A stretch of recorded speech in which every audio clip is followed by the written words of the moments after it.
जीव स्वयं नित्य निरंतर कर्मों के जाल को रच रहा है और अपने आप को बांध रहा है। आपको मुक्त होना है, बंधना नहीं है। जीव का जन्म कर्मों के अनुबंध से होता है, कर्मों के बंधन से होता है, और उसको अपना ऋण चुकाना होता है। ये पूर्व के जन्मों से निश्चित किया गया है। यहां ऋण चुकाए बिना कोई जा नहीं सकता। एक महात्मा जी भ्रमण करते थे तो उस समय असरफियां चलती थी, मोहरे असरफियां, तो उनको भेंट में देते लोग। तो या तो ठाकुर सेवा में लगे तत्काल या संत सेवा में तत्काल लगे, उसका संग्रह करके डोलना ये ठीक नहीं है। बैरागी के लिए सिद्धांत में ये ठीक नहीं है। तो जब 2, 4, 6, 8 ऐसे मोहरे हुई तो उन्होंने विचार किया कि और भ्रमण करके जब काफी मोहरे हो जाएंगी तो प्रयागराज में जब कुंभ पड़ता है, एक बार पूरे सब अखाड़े के संतों को, अलग अलग संप्रदाय सब संतों को बुलाएंगे और सबको पवाएंगे। अब साधु है तो यही विचार करेगा, और क्या विचार करेगा।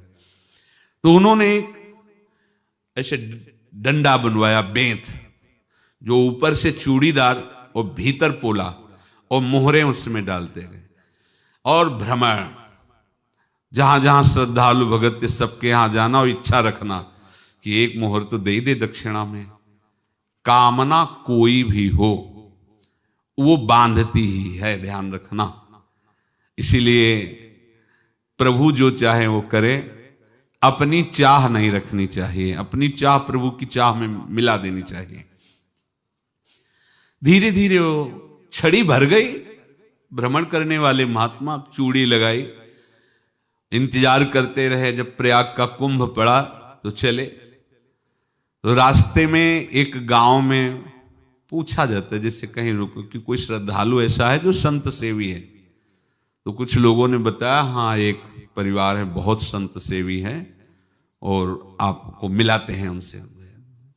हाँ ये महाराज, घर में रुका,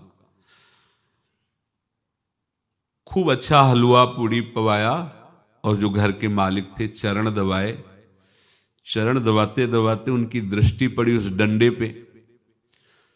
इतना मोटा और ऊपर से कुछ चूड़ी सी भी नजर आ रही, इस डंडे में तो कोई रहस्य है ही है। अब महात्मा जी को खवा पिला के सुला दिया। महात्मा जी जब सो गए तो पत्नी से धीरे से कहा, वो डंडा लाओ बाबा जी का। डंडा, वो चूड़ीदार जो ही खोला पलटाया तो सैकड़ों मोहरे। ऐसे संत रोज पधारे भगवान, तुम आनंद हो जाए फिर क्या। पत्नी से कहा, नाप के कंकड़ लाओ। वो तो महात्मा जी तो खाए खीर पूड़ी, आराम से सो रहे। रात में पूरी प्लानिंग करके उसमें कंकड़ भर के चूड़ी लगाकर सिराने रख दिया, सारी मोहरें हटा ली। महात्मा जी आराम से छड़ी उठाए तो वजन पक्का। वैसे बड़े लोग चतुर होते हैं, पर ये नहीं जानते कि कर्म कितना भयानक होता है। और उनकी कोई संतान नहीं थी, पर धन में इतना प्रेम उनको था। बहुत सावधान। साधु महात्माओं के पास जो अर्थ है, गृहस्थी अगर आता वहीं से है, पर अगर उसको जोर जबरदस्ती या किसी छल कपट से, तो वो उसका विनाश ही करता है। आज तक का प्रमाण है। अब उनको ये भाव पता नहीं होगा, या पता होगा तो लोभ के कारण वो उसको मान नहीं पाए होंगे। महात्मा जी गए प्रयाग में, किसी अखाड़े पर रुके और वहां प्रार्थना की कि कल जो है संपूर्ण अखाड़ों का निमंत्रण किया जाए और सब संतों को भोग पवाया जाए और उनको दक्षिणा भी दी जाए। महंत ने सोचा कि बहुत बड़ा है तो उत्सव है, क्योंकि प्रयाग में कितने हजारों संत महात्मा सब।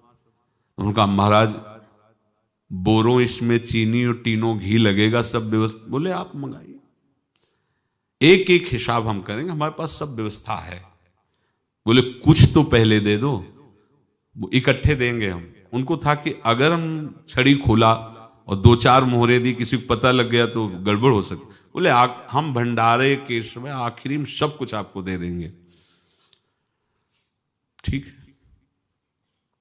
वो अपने पास से पैसे लगाकर खूब जितना सामग्री सब लाए, लाखों की और सब संतों को निमंत्रण कर दिया। संत जन निमंत्रित हो गए, भंडारा बन रहा है। तब वहां के महंत है और उनका देखो भंडारा भी बन रहा है, संतों को निमंत्रण।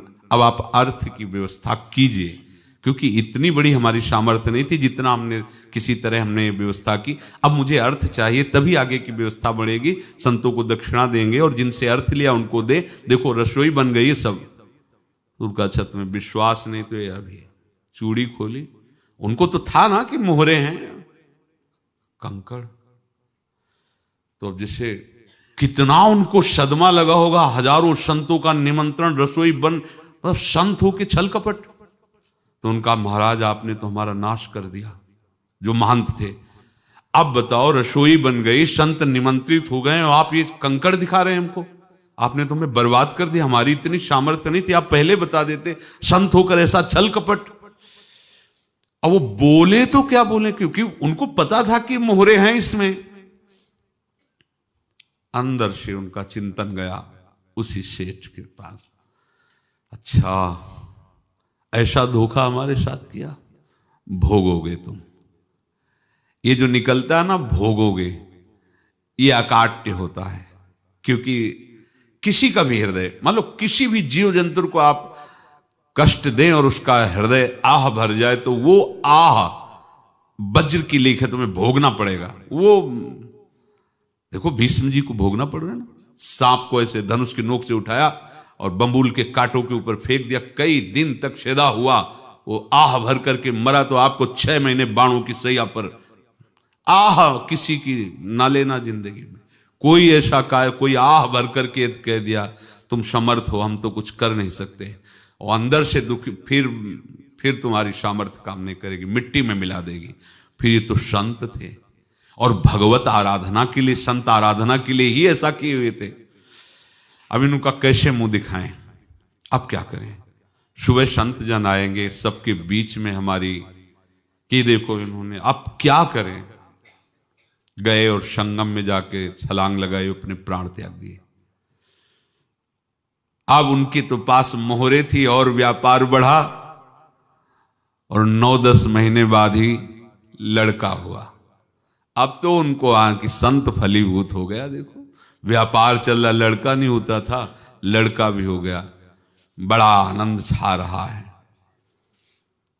जब से वो प्रकट हुए और धन की वृद्धि शुरू हो गई, पढ़ाई लिखाई में उनके खर्चा हुआ सब, बस बीमारी शुरू हो गई उनके शरीर में। अब उसमें पैसा जाना शुरू हुआ। इतने आसक्त वो दोनों हो गए कि कुछ भी हो, व्यापार ठप, संपत्ति बेचना शुरू। तो उन्होंने कहा कि बेटा मैं क्या कर सकता हूं तुम्हारे लिए। बोले हमारी अंतिम इच्छा है प्रयाग चलो, और जितने प्रयाग में संत महात्मा सबको एक बार भंडारा करवाओ, हमारी इच्छा अंतिम है। क्योंकि अंतिम यही इच्छा थी। तो बोले अब ज्यादा संपत्ति तो नहीं रह गई। तो बोले घर बेच दो, मेरे लिए ही तो है, बेच दो। मुझे लगता मैं बचूंगा नहीं, पर मेरी अंतिम इच्छा पूर्ण कर दो। घर बेच दिया, जेवर बेच दी। वहां गए, जब संत सेवा की तो बोले मुझे संगम तक ले चलो। संगम तक ले गए और बोले समझे तुम चुराए थे और हमने उसको छीना है, कुछ नहीं रह गया तेरे पास कुछ, अब केवल ममता और आसक्ति में जलकर मर और नरक प्राप्त कर। मैं वही महात्मा हूं जिसकी तूने मोहरे ली थी, शरीर छोड़ दिया। महात्मा को जन्म लेना पड़ा और इनको दुर्गति भोगनी पड़ी। ऋणानुबंध होश में, ऐसा नहीं कि आप जो कर रहे हैं कोई देख नहीं रहा, कोई हिसाब किताब नहीं, जो कर रहे हैं अवश्य में भोक्तव्यम। बहुत सावधान। अनेक जन्मों में अनेक लोगों से जो कुछ लिया दिया है, इस लेने देने को मिटा देने के बाद ही तुम मुक्त हो गए। इसीलिए एक उपाय है, लेना न देना, मगन रहना। क्या? मालिक को समर्पित हो जाओ, मालिक को अपना माना हुआ समर्पित कर दो, खत्म। अहम त्वाम स्वरूपापेभ्यो मोक्षयिष्यामि, सब खत्म। आगे पीछे लेना देना सब खत्म। एकादश स्कंद में भगवान श्री कृष्णचंद्र जी ने कहा जो मेरे चरणों का आश्रय लेकर मेरा भक्ति भक्त मेरा भक्ति करता है उसके पितृ ऋण, मातृ ऋण, देव ऋण, ऋषि ऋण, सब ऋणों से मैं मुक्त कर देता हूं। बस यही एक उपाय है।